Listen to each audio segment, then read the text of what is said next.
નવસારી જિલ્લાની અંદર પોલીસ અધિક્ષક શ્રી રાહુલ પટેલ સાહેબના સૂચનાના આધારે અનડિટેક ગુનાઓ ડિટેક્ટ કરવા સારું અને હાલમાં જ જાન્યુઆરીની અંદર 2 ચેઇન સ્નેચિંગ કે જે કાલિયાવાડી તેમજ ઉનાઈ વાંસદા ખાતે જે થયેલી હતી, જેની અંદર એલસીબીના પીઆઈ વિજય જાડેજા તથા પીએસઆઈ ગામિત તથા પીએ આહિર સાહેબ તથા તેમની ટીમે ચોક્કસ બાતમીના આધારે આ કામના આરોપી અમિત કુમાર તેલીની ધરપકડ કરેલ છે.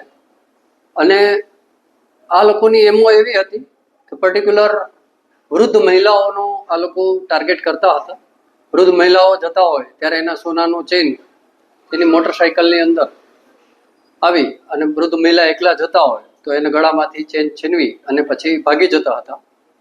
અને તપાસ દરમિયાન એવું પણ જાણવા મળેલું કે આ જે મોટરસાઇકલ જે હતું એ પણ ચોરીનું હતું, જે બારડોલી ટાઉનમાંથી ચોરી કરી અને પછી આ બંને ગુનાનો અંજામ અમિત તેલીએ આપેલો હતો.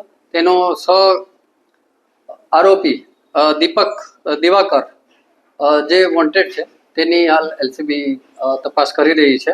આ બંને મૂળ યુપીના છે અને હાલ પલસાણા ખાતે રહે છે. અને અગાઉ કીધું એમાં નવસારી જિલ્લાની 2 અને બારડોલીની 1 મોટરસાઇકલ ચોરી એમ કરીને 3 ગુનાઓનો ડિટેક્ટ કરેલ છે એલસીબીની ટીમ.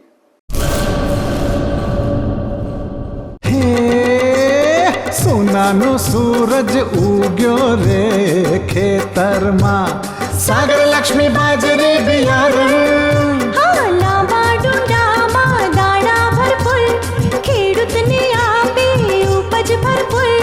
સાગર લક્ષ્મી બાજરી બિયારણ. સાગર લક્ષ્મી એગ્રીસીડ્સ ઉત્પાદિત હાઇબ્રિડ બાજરી બિયારણ જ વાવો. લક્ષ્મીનો સાગર એટલે સાગર લક્ષ્મી.